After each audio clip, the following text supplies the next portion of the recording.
Hey guys, I don't even know what part we're on for this Q&A thing, but I'm trucking through. I'm going to get at least all of these questions answers, whether or not the videos I'll make it up in it won't be all up in one night. There's no way I can do that, but they will be up in sequence. Moving right along. Dallas Stoltz. When you hit a bunch of PRs in a week but don't hit failure, do you continue to increase weight or do you back off and build back up? Um, it depends on what level you're at. If you've been hitting a lot of PRs as a novice to intermediate level lifter, you might have more in you and just can keep trucking through it.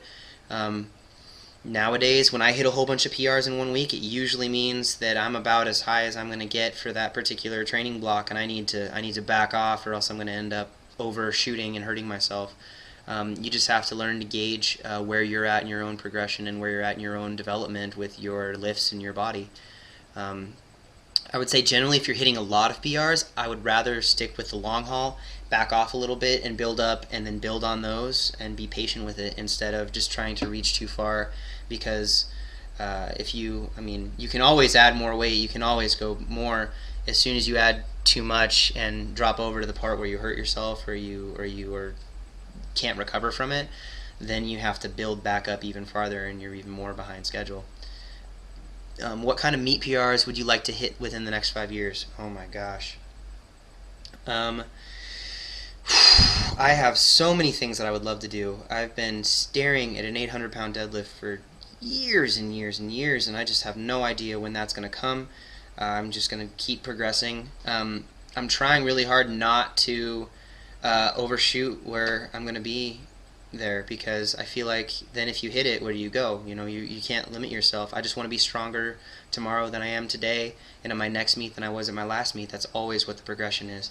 Um, that's really just all it comes down to. I don't have this grand scheme of where I feel like I can take my body because I have no idea, and I feel like I haven't reached my natural potential yet, and so I want to keep pushing that as far as I possibly can before I consider any other options. Jacob Maurer, how do you deal with injuries? What kind have you had, the muscles or other related? Do you train around them or take time off? I talked a lot about this in one of the previous Q&A sections.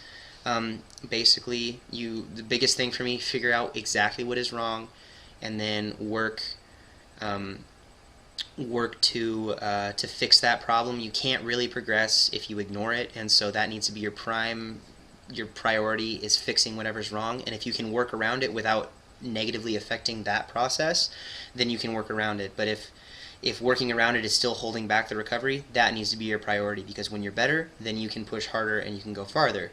If you're training 50% because you're babying something, you're not going to get as far from doing that. Um, Megat Megat Othman, can you talk about recovery and conditioning, please? Getting a lot of repeat questions now. Recovery, uh, work on it outside the gym. Hydrate, eat, stretch, sleep, mobility, roll out, ice, massage, all those things. Check out my recovery video if you want some more of that. Conditioning, I like doing things that are more applicable to my sport when it comes to conditioning. I like to be short term things. I'm really big on the stuff that like Jim Windler says, prowler pushes, hill sprints.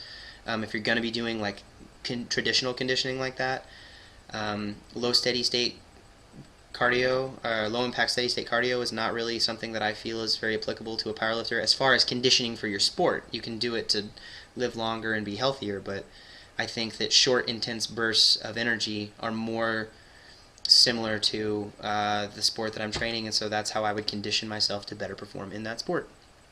Natty Muscle, what frequency do you feel is best for deadlift?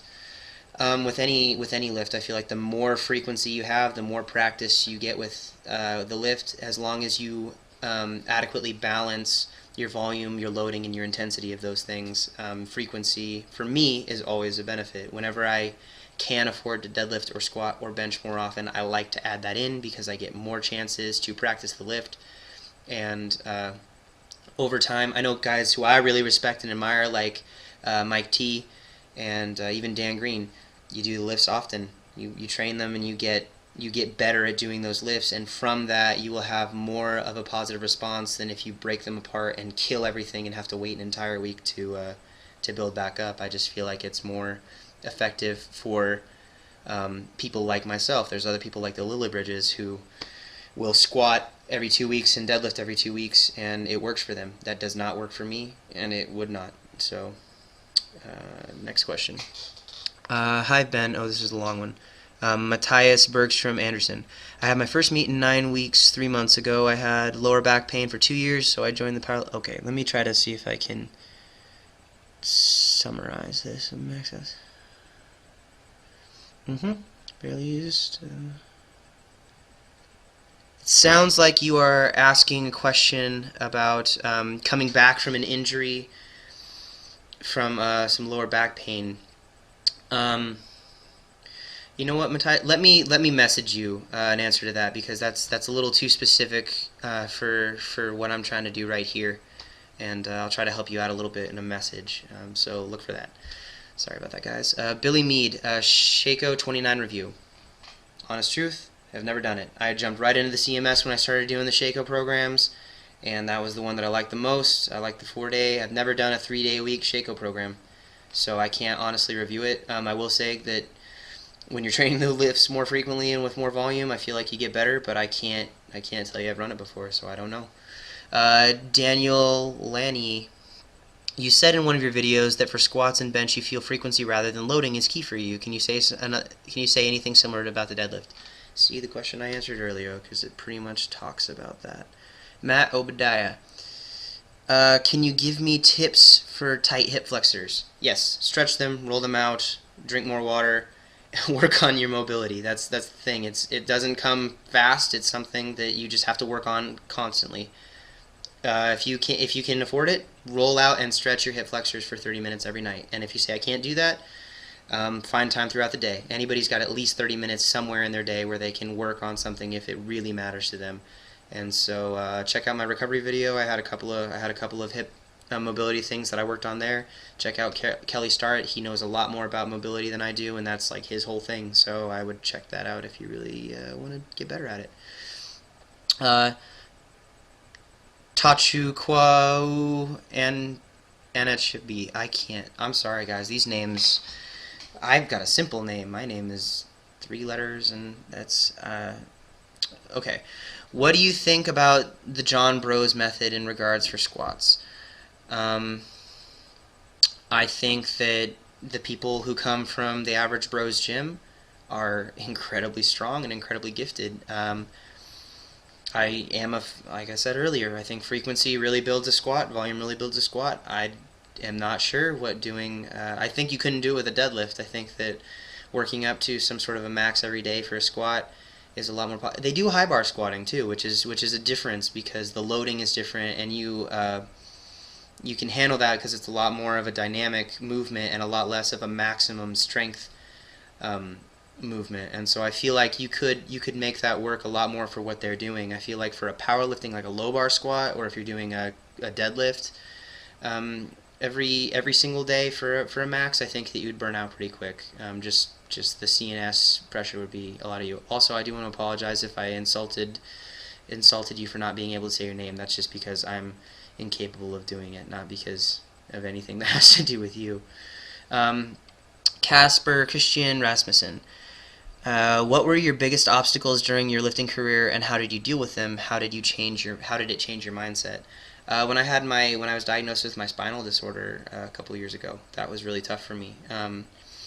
Honestly, the time before I was diagnosed was the hardest, because I couldn't figure out what's going on. There's going to be times when sometimes something is wrong and you don't know what it is and you don't know how to fix it, and that can be frustrating because it's a slow process to get back to a place where you know what's going on.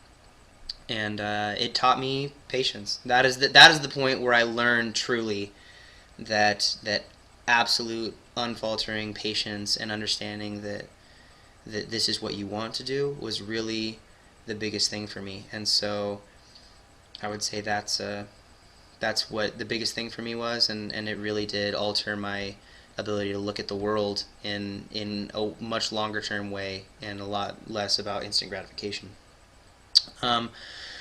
Alright, so that's all I have time for on this particular one, and I'm going to just keep firing these out. I'm going to keep making the videos. Make the videos. Here we go. Next one coming up soon.